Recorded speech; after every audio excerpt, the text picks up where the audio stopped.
much, Mariam, for summarizing the key benefits in the environment sector that 5G can bring to Pakistan.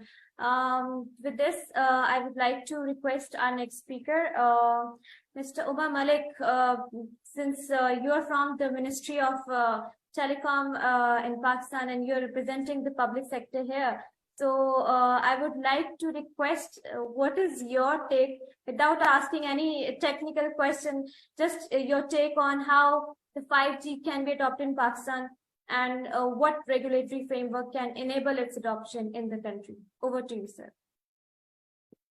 Thank you, Zainab, and quite appreciable for inviting me for such an important topic over here that is being discussed for the last couple of months. I'll give a bit holistic view, like what exactly happened, where we stand, and what exactly is our future strategy, and what exactly today we are working on it today. So I need to go into a bit of background, but before jumping into the 5G strategy and the readiness, I'll stick to the topic related to the environmental impacts of different variants on 5G. We, as a ministry, basically, there are certain international frameworks under the United Nations on climate change, and also the Paris Agreement on limiting the greenhouse emission and the CO2 emission, where there are conditions on countries which are members to have the temperature and decarbonization to be 1.5 degrees centigrade back to the industrial revolution. And the telecom industry is one of the critical industry that is part of it, and the same applies on it. If you see the research of the European Commission and the Netherlands Environmental Assessment Agency, the report they have recently presented that in the last 25 years, we have a 200% increase in carbon and CO2 emissions in Pakistan, which is quite alarming. And ICT sector, not only telecom, but the sectors related to the ICT, data centers, the devices, plus, the dumping of the equipments in Pakistan, all contributes towards that, not only the telecom towers and the infrastructure as well. So I'll come to the way forward instead of discussing the problem more, that what we analyze and how we can analyze the situation and can solve it. In 5G adaptation relating to the environmental aspects, like there are 6 vertical roadmap scenarios which we have studied in the last 2 years. I'll jump into it one by one, like the assessment of the environmental impacts. That is very important before concluding anything. The second one is to develop a sustainable strategy based on the assessment and the environmental impacts. Then the third one is to foster public-private partnership to materialize that. The fourth one is promote energy efficiency. Then to encourage sustainable transport, which we have already discussed as well. And the last and the important one is to increase the renewable energy use in Pakistan. So these all 6 verticals are related to telecom. Now I'll come on the steps and the solid tangible which ministry and the policy level which we have conducted. It's not only limited to just assessment stuff which we conducted last year, but the important factor which the Paris Agreement says, and the International Greenhouse Gas Emission ITU recommendation, that is the sharing of the resources. So we first focus on the low-hanging fruits where we can impact directly and immediately, instead of going for the long and mid-term strategy interventions. So immediately we jumped into one of the important spectrum sharing regime that is under finalization and under draft. Sharing of spectrum by the telcos has a very clear impact. apart from the infrastructure sharing framework that will converge the infrastructure of the ICT and the telecom into one entity. Right now, the situation in Pakistan, I'm not going to compare that with Europe or US or anywhere in the Middle East as well, but to be very concise, anybody who has traveled on motorways or any cities, you'll see 4 to 5 towers erected next to each other in certain dense urban population, even on the motorways, highways. So that is something like we need to cut short. Infrastructure sharing framework is coming up. That's going to address that. It's under approval of the federal cabinet. It has been finalized by the industry, by all the concerned stakeholders after consultation. So that was one step we have been working on. Apart from infrastructure sharing, I mentioned, like, you know, if you travel from Karachi or Gwadar to Skardu, like you're going to need 5 SIM cards. Why it is like that, and why this problem is contributing to the environmental factor as well. There's a big impact, by the way, and we are introducing national roaming on highways. So a single user moving from Gwadar to Skardu, let's say, shall only require only 1 SIM card. That's because, you know, the infrastructure, that is active infrastructure I'm talking about over here, that will be shared, resource shared. So it was very important, like, to conduct that. Otherwise, like, you know, due to the geographical area and the population, sparse population, it's not possible, like, for each and every operator to provide, you know, 100% services all over the Pakistan. This is not possible at the moment. But we have been working on it, and you will see all these things coming up very shortly under final approval. Consultation has been completed. So these are the environmental aspects, 6 verticals I've mentioned with the way forward, the solutions, and what government and the Ministry of IT has been working on with the industry on the same. I would now love to go back to the certain questions or certain, you know, queries that has been discussed by my fellow colleagues related to 5G readiness plan and when we're going to launch the 5G network in Pakistan. That's the question which we have been hearing from everybody. And what should be the policy measures, policy interventions? What should be the direction? Many of the audience and many of the colleagues, they were talking about incentives, debates, moratoriums, obligations, rollout moratoriums, plus some of the exemption on the spectrum pricing to give the spectrum free for 2 to 3 years for a certain duration. These models we have studied.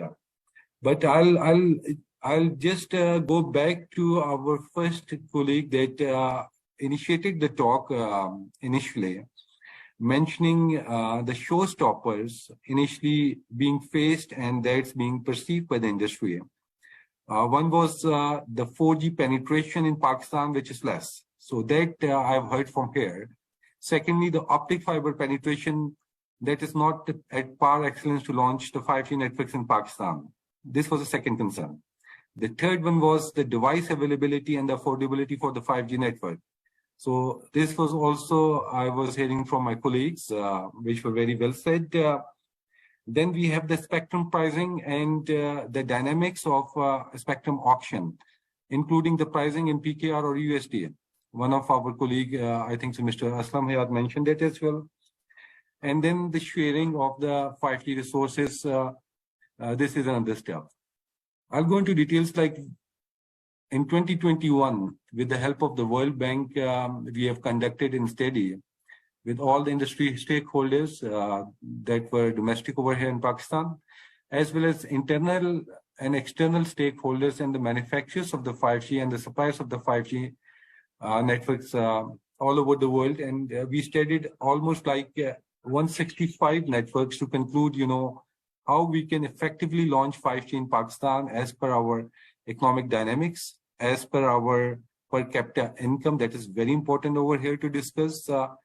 affordability is an important factor that we sometimes miss to discuss because 5G is not just like rolling out the 4G network or a 3G network. It's a bit different. It's an entirely different ecosystem compared to 2G, 3G, 4G technology.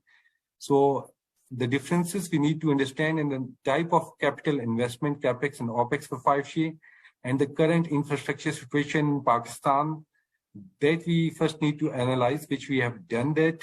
If you see European and Middle Eastern and some of the Far Eastern countries, like there was a reason that they have sunset certain technologies, either 3G technologies, while they were going for the 5G technology. Over here, like I have been hearing, like to launch 5G with the 2G and the 3G and the 4G technology. This is something, you know, everybody talks about it, and that contributes to the OpEx and eventually impacts the ARPUs and the revenues of the telcos, which some ignores. And that's not something a positive approach, like if we go in that direction. Now, for the 5G readiness, after conducting the study with all the stakeholders, including World Bank, as I mentioned, we came up with certain conclusions for the readiness plan. By the way, that is available on our Ministry of IT website. Anybody can download it from there. The first point was to make the spectrum available in Pakistan for 5G, either for standalone and non-standalone, interoperable or operatable frequencies. Now, in 2022, recently through Frequency Allocation Board and with the stakeholders, the spectrum in 2.3, 2.4, 2.6 gigahertz, 3.5 gigahertz plus 26, 40, 60 to 90 gigahertz. That is for the backhaul, 70 to 80. That is now made available for multiple stakeholders and available for the commercial use in Pakistan. That was never being available. The second step I have discussed with the industry and the feedbacks which we have received. Even Mr. Yassin Saab has also mentioned that, like, the fiber penetration in Pakistan is less. As I speak today, like, the fiber penetration in Pakistan is approximately 13%. That means like fiber connectivity to the towers. In 2 years, the fiber total deployment in Pakistan was 124,000 kilometers. In order to increase that, certain policy interventions were taken and the license regimes were opened, including, you know, the TIP license, the telecom infrastructure license, the telecom tower provider licenses, and the long distance international regime was opened. That was freezed, by the way, for the last 10 years. Once in 2020, these were opened. Now, as I speak today, the optic fiber penetration in Pakistan is 190,000 kilometers in just 2 years. So you can well imagine the potential of optic fiber demand in Pakistan, specifically for the users, since only we have almost like less than 2% penetration or tele-density of the fixed and broadline customers, which is very less as compared to the rest of the world. So that needs to be scaled down. But I will slightly disagree to one of the point, like in order to have the 5G launch in Pakistan, there's a dire need of optic fiber connectivity to the towers, almost each and every tower. In 2020 and 2021, since the technology is evolving too much and our audience is from, you know, all over the world, so I will straight away come to the point, like in spectrum frequency band of 70 to 80 gigahertz, the backhaul gives the throughput of almost 25 Gbps. So condition of optic fiber to each and every site, except hub site, is not that much valid as we are discussing the readiness step in Pakistan today. So the alternate technology is available. For that, I have 10,000 megahertz of spectrum available, which is far more than what we need in Pakistan for launching of 5G. Especially we discussed the showstopper and the obstacles for backhaul. 10,000 megahertz available through FAB board. For the front end, that's the RF spectrum. I've already mentioned that, so I'm not going to repeat it again. That is also available for standalone and not non-standalone as well. We had multiple issues in the past. The right of way policy was not there. Now, to a greater extent, that has been approved and in place practically on ground. The spectrum rolling strategy is also available on the ministry website. Then we have, Internet of Things framework, as one of my colleagues, Mr. Aslam, had mentioned about it. More than 10 companies got the license already. We had made the spectrum and the frequencies for long haul and short haul free on that particular framework. Anybody can get the license in such a cheap price, which is surprising, and the details are also available on PTA website. So this has been opened. One of my colleagues also mentioned about, the 5G testbed ecosystem where anybody can go and test the 5G, business cases in Pakistan. That's very important. Just like a couple of months back in the National University of Science and Technology, with the help of academia, industry, and the government, the testbed was deployed through one of our partner, I'll say Jazz, NUST, academia, and the government, and it's open for students, startups, and any of the enterprise and SMEs to test their business cases for 5G in Pakistan, and that's up and running. On the other side, all 4 cellular mobile operators have tested 5G networks in Pakistan for the commercial launch as well. We had, one of the tough challenge about device affordability, seeing the per capita income of each Pakistani.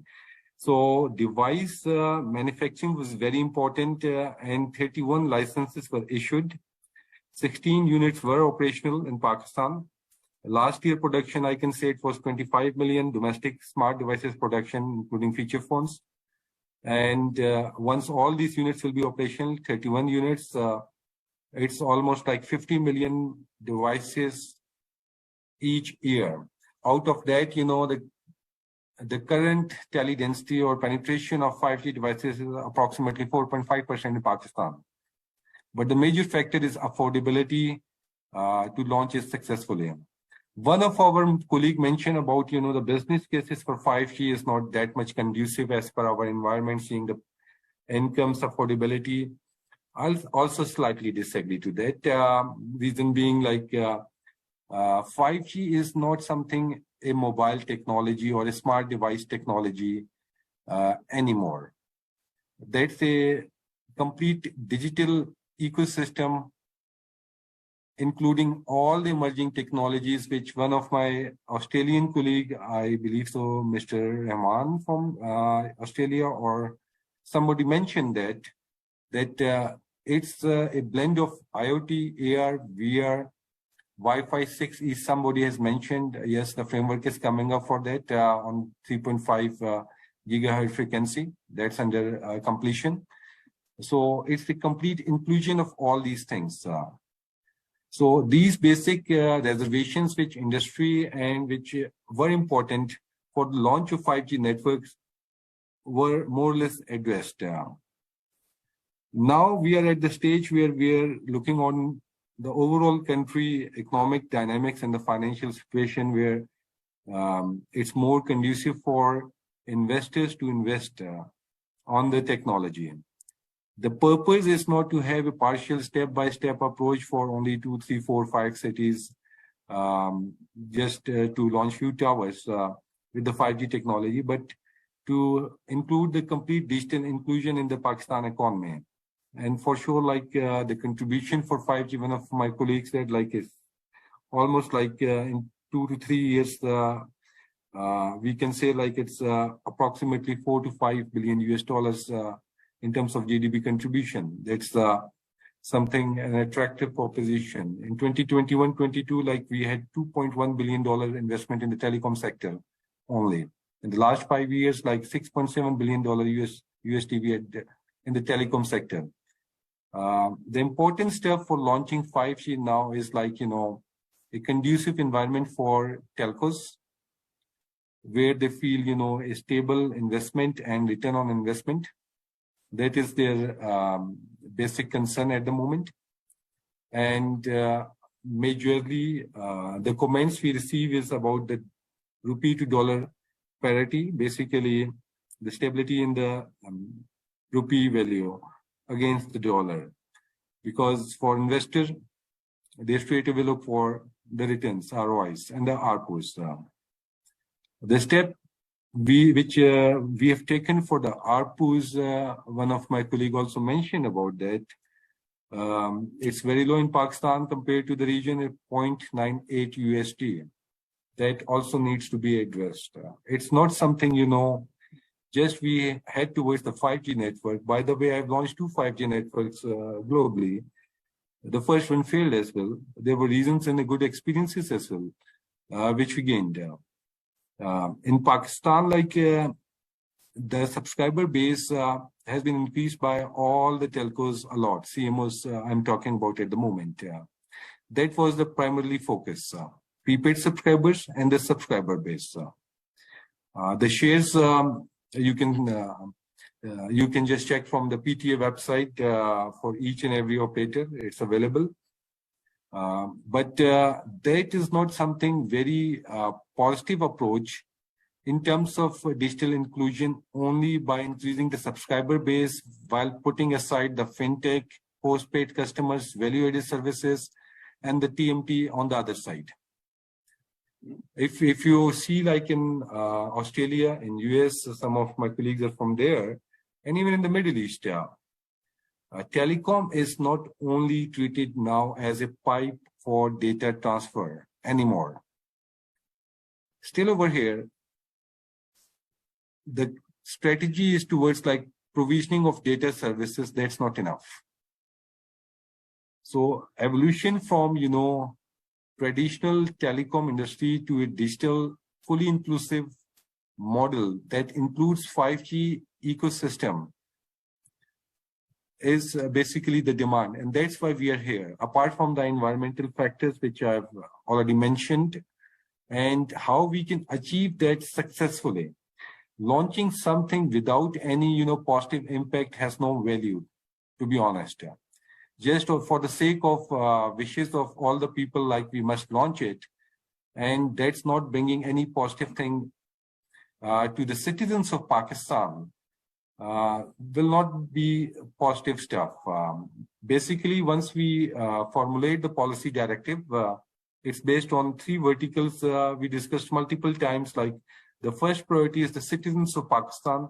The second priority is, or the vertical is the industrial growth and the economy. And the third priority, while making the policy, is the coming to Pakistan.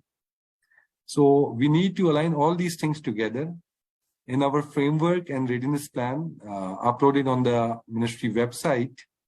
You can see all the reservations, showstoppers, and the way forward for that.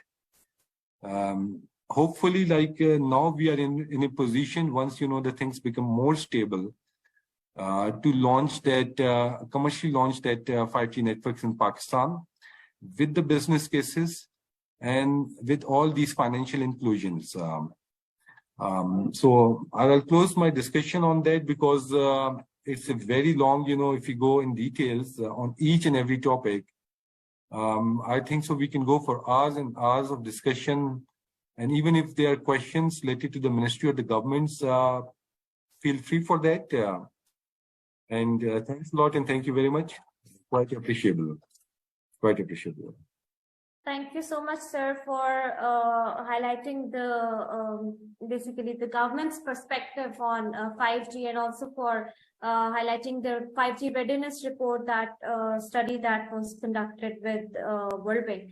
I think we can all have a look at that report and work out a strategy for a more environmental friendly 5G adoption if it ever gets adopted in Pakistan.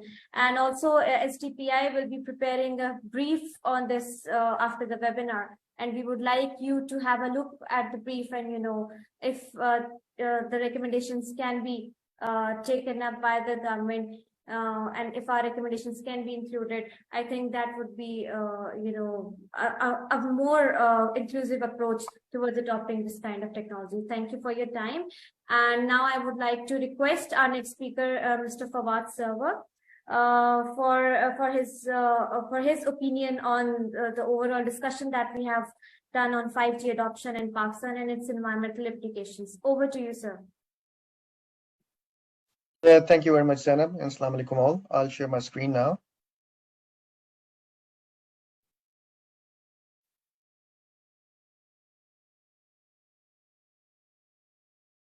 Is my screen visible? Yes, it is. Okay. Okay, first of all, thanks for having me. So just in a couple of sentences, so my background is purely from technology. So I'm a graduate of NUST, EME College, and then I had a couple of master's degrees from Australia, including master's in engineering and MBA. And then now I have got around 15 years of experience in both leadership and technical roles with Ericsson, and 5 years with other operators and vendors. So I would like to fully agree with Mr. Omar, what he said. So 5G is to us, as a vendor, we are observing this as a game changer. Why? Because it has got a lot of monetization use cases, and also it has got a huge implications for the environment where it can positively impact the environment. So how it's going to impact? Let's go through step-by-step change. Step-by-step. So to understand the 5G. Understand 5G, first of all, why 5G is different to 4G. It's different because it has got multiple bands. So basically, I won't go into too much technical details, but it has got low band, mid band, and high band, which has got different coverage, bandwidth, and latency parameters, and which are suitable to high capacity and medium capacity and low and wide coverage areas. So in that perspective, and when I say high band, it has got a millimeter wave, which has never been used in 4G before or 3G before even. So I started actually my career from 3G onwards, in Australia. So I have seen the evolution of these technologies. So that's why 5G we think is a game changer, and we'll see in the upcoming slides how. So I'll try to stick to around 15 minutes, but let's see how we go. So agenda is I'll go through the introduction in context of the climate change, how 5G is a game changer in this context, breaking the energy curve. What does this mean actually from Ericsson perspective? And then sustainable network, and then we have got exponential roadmap 2030, 5G and IoT applications in context of smart city, fleet, and construction industries. I'll demonstrate some examples, and then communication service providers, which are the mobile network operators, what strategies they can have for energy efficiencies and greenhouse gas reductions.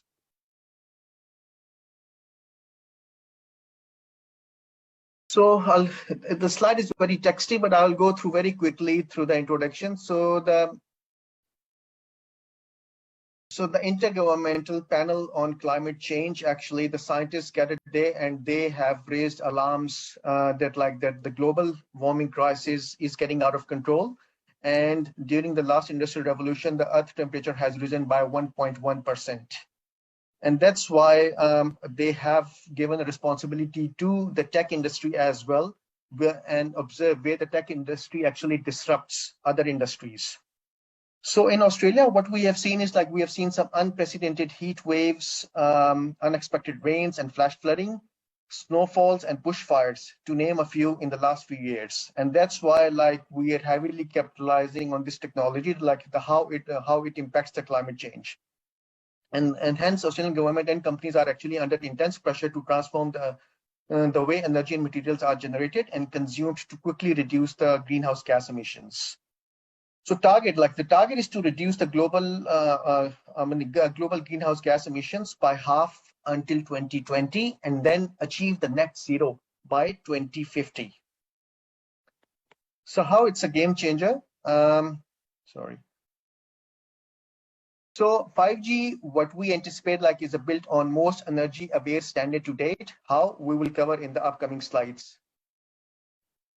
Breaking the curve. What exactly breaking the curve means? Breaking the curve means like if we roll out 5G in the same way we have rolled out 3G and 4G, regardless in any country, then energy expense is going to exponentially increase, and that's going to have a huge impact on the greenhouse gas emissions.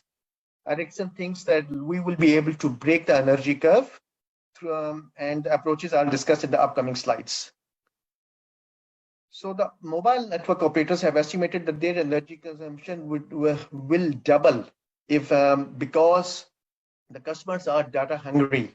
So with the increasing volumes of the data traffic, we need to disrupt and break the energy curve. So the challenges for the mobile network operators are that they need to have adequate coverage capacity and throughput while managing network complexity and interoperability, because in 5G more bands are being added in the spectrum, balancing cost and profitability, and the technical and operational complexities. So what does exactly net zero mean? So net zero means that like for all the greenhouse gas emissions emitted, the same amount is absorbed back from the atmosphere. So that's what the Ericsson is trying to participate in and facilitate, like to achieve net zero by 2050. So exponential roadmap 2030. So in terms of 5G is not alone, as I fully agree to Mr. Omar, like what he said, like it's a complete rejuvenation and rehauling of the ecosystem. So ecosystem means like telco is not alone. It's integrated and along with the rest of the IT and collectively we can call it as ICT. And that includes the IoT, that includes the artificial intelligence, data analytics, all these sort of technologies.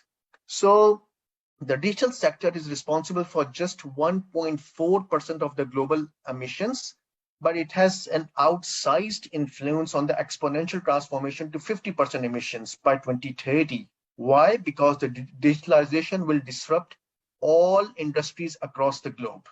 And that's where the 5G is getting very instrumental.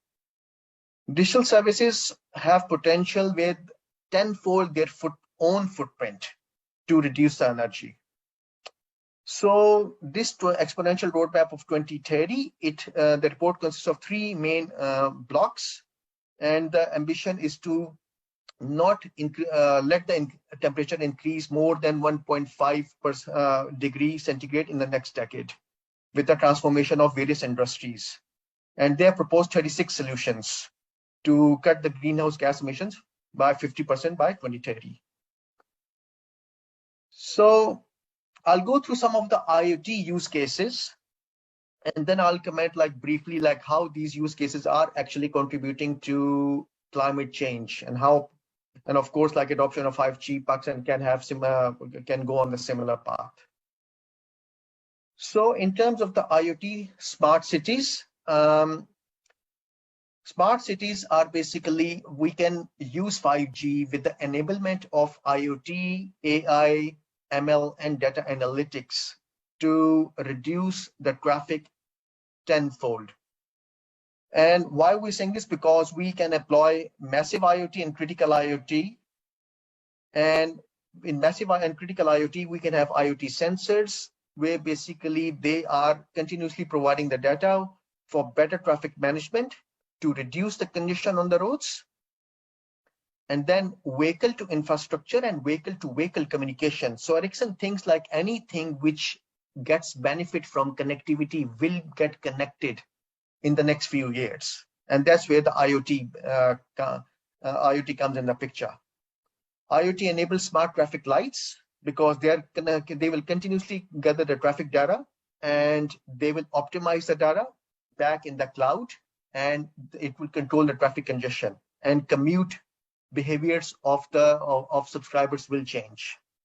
So already in Beeline is a crowdsourced best service app, which is being used in Singapore as part of IoT ecosystem, where basically routes based on community demand and transportation data are analyzed, and they are optimized, creating an adaptive transportation network that changes in step with the city needs. So this is already in use in Singapore. The next one I'll go through very quickly is the 5G IoT enablement for the fleet system. So in Australia, this is already offered by Telstra as a capability for being a service provider, where they are basically offering the smart and innovative fleet management solutions to help run a smarter fleet, increasing energy, particularly in context of increasing efficiency in context of energy.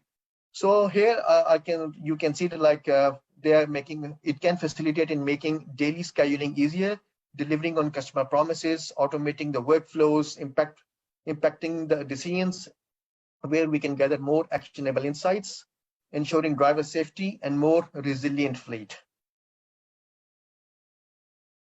So in the construction industry, again, IoT has got a huge impact. Like I'll go through very quickly, like autonomous vehicles, concrete curing even. So for example, like this point where it's showing the concrete curing. So IoT sensors are actually embedded when the concrete is being casted. So then it provides information that how the infrastructure is aging, how it's getting weak, under which environmental circumstances or weather conditions.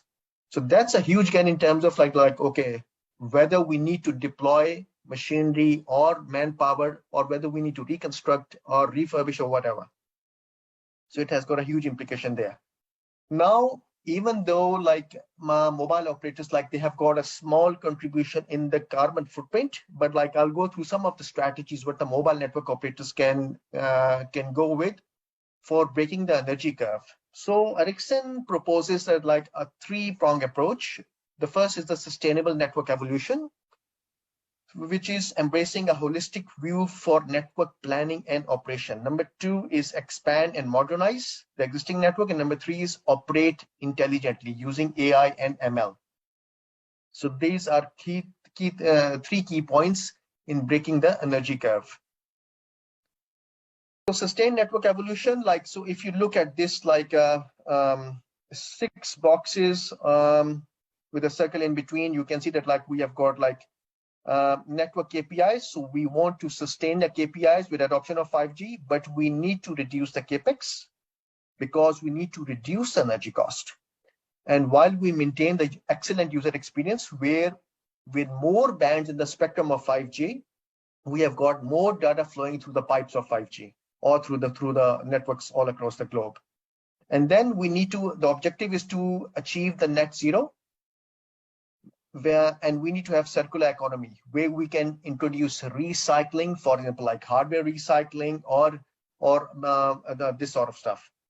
So for this, like we need to have willingness to change, reduce power consumptions while we have satisfied customers.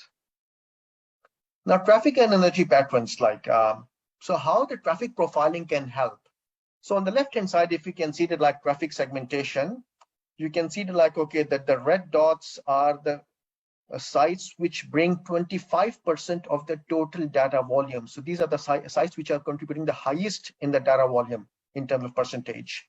Then next comes the blue, which is 50%. Then next comes the green, which is 25%, which are low traffic sites. And then on these sites, we can do the traffic profiling in terms of user experience and how we define the user experience from poor, fair, good, and great, which is like in terms of how many megabits, how many megabits per second they are able to achieve in the downlink and in the uplink. And then we do this traffic profiling on these sites versus we also see how much energy is being consumed by each site during the peak hours and during off-peak hours. And then how we can optimize these energy resources. May I please request if you can wrap up? Yep, sure. So I'll just go through a couple of more slides and then traffic energy. So basically traffic volumes per site. So this entails we need to have a look at traffic volumes per site and user experience with the traffic type and proper dimensioning of the radios. And expand and modernize means that like we can have consolidation of the hardware where we can use multi-band radios and we can use more efficient ICs and amplifiers. And software, RAN software, in context of the software, we can have more efficient software where we can basically put cells to sleep during the off-peak hours.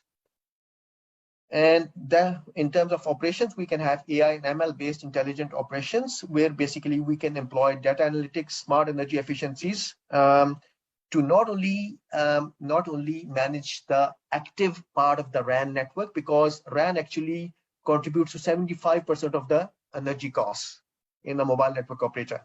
So we also need to manage the passive equipment, which includes the side equipment like battery banks, and solar panels, battery banks and rectifiers, and those sort of things. So this is the last slide, and this is here where basically Ericsson proposes like we should have the predictive RAN energy optimization, which is the active part of the network, then predictive infrastructure energy optimization, the passive part of the network, and then these two both can have site energy profiling and power source optimization. And then we can also have like intelligent insights, assurance, self-healing, performance and efficiency of the network through intelligent operations. So we had one use case actually, we had one scenario where basically a tier 1 Asian operator with 350 million subscribers gained a savings of 15 million US dollars and reduced 100 kilotons of CO2 emissions across the network per annum. And that's all from my side. Thank you very much. Thank you so much, Mr. Fawad Server, for such a comprehensive overview of 5G. Now, I would like to request our speaker, Mr. Abdurrahman Usmani. He's the Vice President at Jazz, for his overview. Over to you, sir. Thank you very much, Anna. I'm Abdurrahman Usmani, currently looking after the Network and Technology Division of Jazz. One of the advantages or disadvantages of being at the last is that most of the things are already discussed. So I'll try to recluster or regroup the things to put a different perspective to the same facts. So I'll share the slide. Just give me a minute.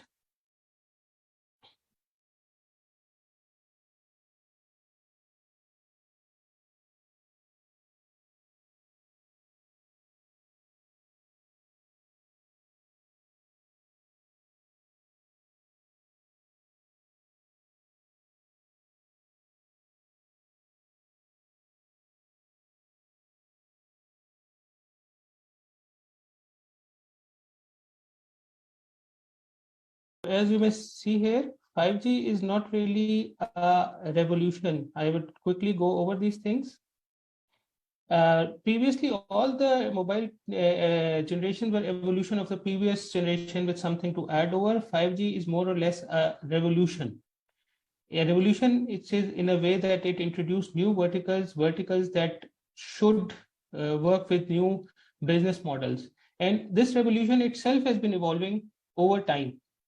The very initial use cases were extension of fixed wireless access or mobile broadband. MBB is enhanced mobile broadband, which basically gives faster internet speeds to the existing mobile internet. As our CEO says, speed enough is not enough. You can download a movie over 5G in 1 minute, but it will still take you 90 minutes to watch that movie. So just enhancing the speed of the internet might not have been the most successful proposition of 5G. That's where the 5G went into the other phase of its evolution, which is video and AR/VR. This is the area which is currently being developed. Many operators are trying to find use cases in this avenue, but they are still struggling. And ultimately, the third vertical is URLNC and massive machine type communication. We at Jazz believe that we are at least 3 to 5 years away from 5G launch, not because we can't do it technically. Jazz was the first one to launch the commercial demo of 5G NSA in 2020, in the beginning of 2020, and that was all done on the commercial network. Our core is 5G ready, our transport is 5G ready. We just need to acquire the spectrum and get the radios to launch 5G. Some of the people have spoken about fiber penetration. So for Jazz, in the first 25 years of his history, we had only 500 sites which are connected to the fiber. In the last 1 year alone, we have added 2,000 more sites which are connected over the fiber. So from the technology point of view, from the infrastructure point of view, we are there. But instead of jumping into launching 5G and later realizing what to do with it, the best approach is to prepare well in advance and build use cases which will give a sustainable business model to this technology. I was with South Korea Telecom team some time back. They were the first one to launch 5G ever in the world. In the beginning, they saw huge uptake, natural pattern with the innovation. But over a period of 2 years, people started to realize there's nothing much for them to utilize over this network, and they were started to go back to 4G. And then they are seeing a decline in their ARPUs and also the customers on 5G. And now some of the speakers have already spoken about subsidies for the 5G networks as well. So in order to build that sustainable business case, the most important thing is to create an ecosystem. And Jazz has taken a leap in that step by creating the 5G Innovation Lab at NUST. Mr. Omar Malik also already mentioned it. The whole idea of this lab is to create locally relevant use cases which are monetizable and which could be used by the masses of the country.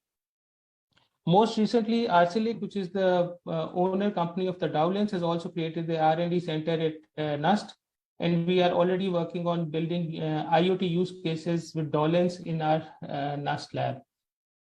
We spoke about spectrums. I will skip this slide. I believe the initial launch will always be on the low band, which will ultimately go to mid band and finally will go to high band. That's more of a technical discussion.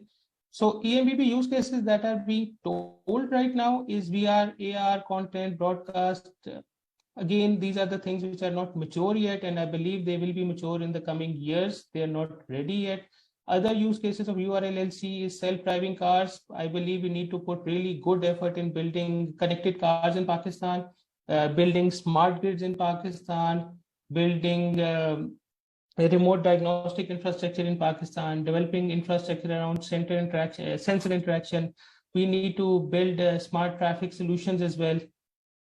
So there's a lot of work to be done in that avenue before we can usually take elephant of that thing. Obviously, the last third vertical of 5G is MMTC, which is massive machine type communication, or which is called the massive IoT. We could build smart grids, micro grids, we could build smart cities, we could build smart transport, we could build lots of things, but they are not there yet. We don't have the smart cities, we don't have the smart home, we don't have any real use case where people would want to use 5G and will be willing to pay for it. And some of the people already spoke about it, energy efficiency. That was the subject of this webinar. So on the gross basis, 5G consumes at least 2.5 times more energy than 4G. Although it gives almost 10 times more user capacity, so energy per bit is efficient, but unless we are able to build ecosystem which completely loads the network, the energy efficiency of 5G will be much lower than 4G. So taking out the time, I believe the regulatory regime is extremely important. Getting the spectrum which is cheaper is a very important. Denomination of spectrum in PKR is important, and also building the use cases which will be attracted to people who will be willing to pay for it is a key to building a sustainable business model which will benefit all the stakeholders. With that, I thank you very much. Thank you so much, Mr. Abdurrahman Osmani, for sharing the perspective of Jazz. And with this, I would now request Dr. Abid Suleri for his concluding remarks. But before that, I'll request the panelists if they can share their feedback regarding the webinar on email, and also one-liner recommendation that they would like us to share with the Ministry of IT and Telecom. We'll appreciate it. So with this, I request Dr. Suleri for his concluding remarks. Over to you, sir. Well, thank you, Zainab. First of all, I'd like to acknowledge the leadership and advice of Brigadier Yasin Saab in making today's webinar possible and successful. Of course, Brigadier Saab's contribution and role in understanding and improving telecommunication systems in Pakistan, those are praiseworthy, and Thank you, Brigadier Sir. We pray for your sustained health and long life, and we pray to keep on guiding us. Of course, listening to all the industry leaders and of course Mr. Omar Malik Sahab, it was just like receiving the pieces of jigsaw puzzles, and now it's up to the audience and the participants to reshape and realign those jigsaw puzzles to complete the picture, whether we are now 5G ready, how much time will it take, what are the pros and cons of it.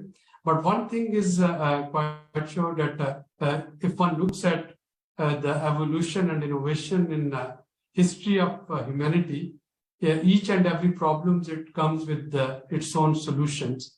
Now, by 2035, if one looks at the number of digital devices which would be interconnected, it would be 1 trillion devices. 1 trillion devices mean 100 devices per person who would be living on this planet. Now, providing energy to 1 trillion devices, even if they are running on a microchip, and of course, various distinguished speakers here, they gave us some glimpse of how that Internet of Technology things can work, starting from the use in agriculture, telling you about the humidity and this fertility and moisture level in the soil, to various other gadgets, telling them when to fix them and when to repair them. So all of them, they would require energy. Now, there is an excellent piece of research that I would like to bring to the notice of the speakers.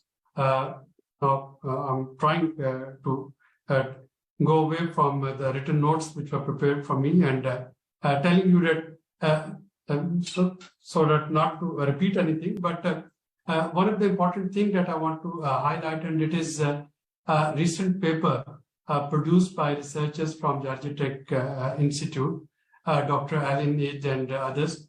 Now they're talking of harvesting energy from 5G cells, and they are making use of a Rotman lens, of course, a technique from 1963, which were initially used to transmit energy.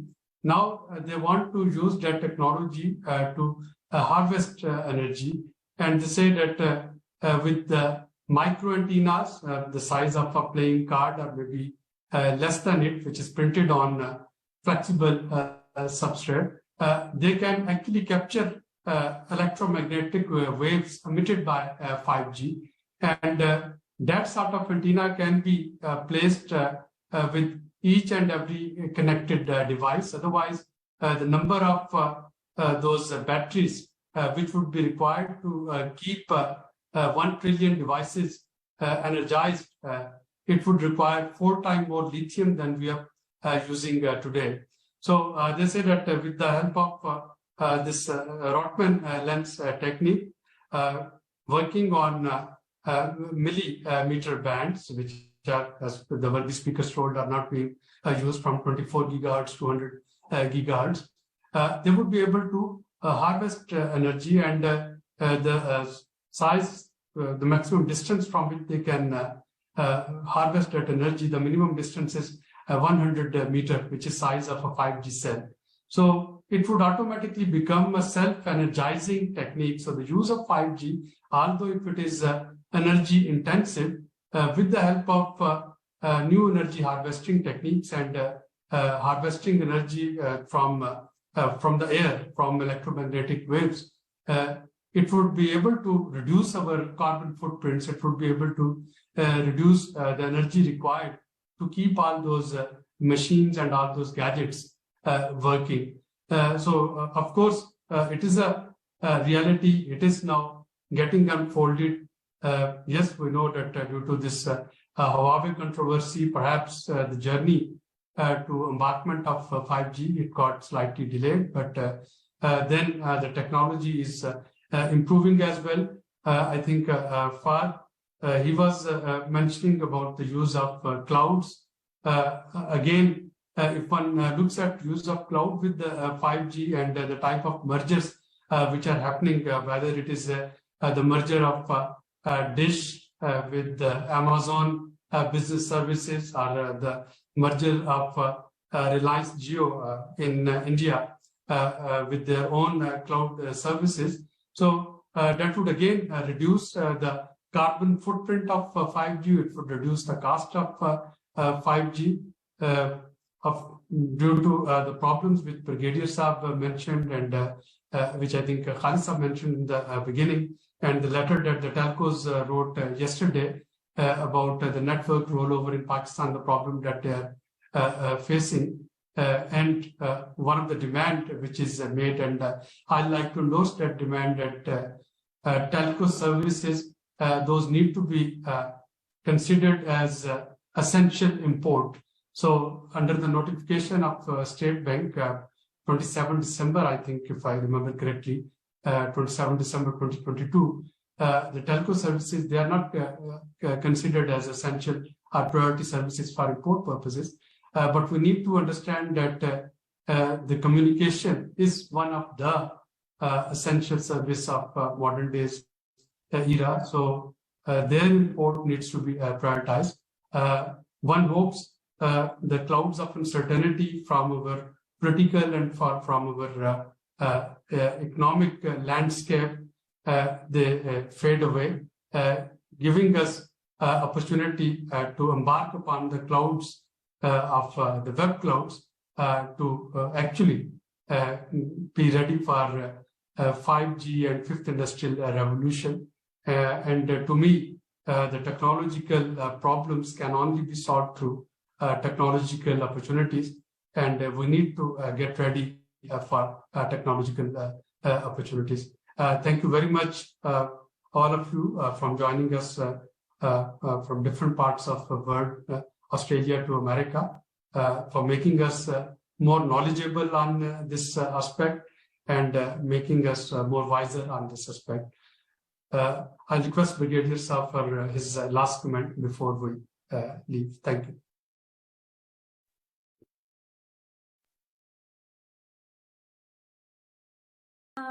Sir, thank you. Thank you, Dr. Saab. At the end, it may not be the end, I hope, but I sincerely want to thank the worthy speakers for their time that they have taken. There is a great deal that we have learned today on 5G, particularly what the Ministry of IT and Telecom has been doing. In fact, most of us, including myself, we really did not know the hard work that they are putting in to put the country on road as far as telecommunication is concerned. What we will do, we will try and consolidate the recommendations that have come out from this webinar, and I suggest to them that they should also be shared with the speakers before we finalize them. And once they are finalized, we will try to send them to the relevant stakeholders, including the Ministry of IT and Telecom. And once again, particularly speakers from America and from Australia, I sincerely want to thank you for your time and all the best, all our good wishes. Thank you. Thank you so much, our esteemed panelists. With this, we are ending the webinar, and the recording is available on the official social media pages of SDPI. We'll also be sharing the Zoom recording with all our panelists.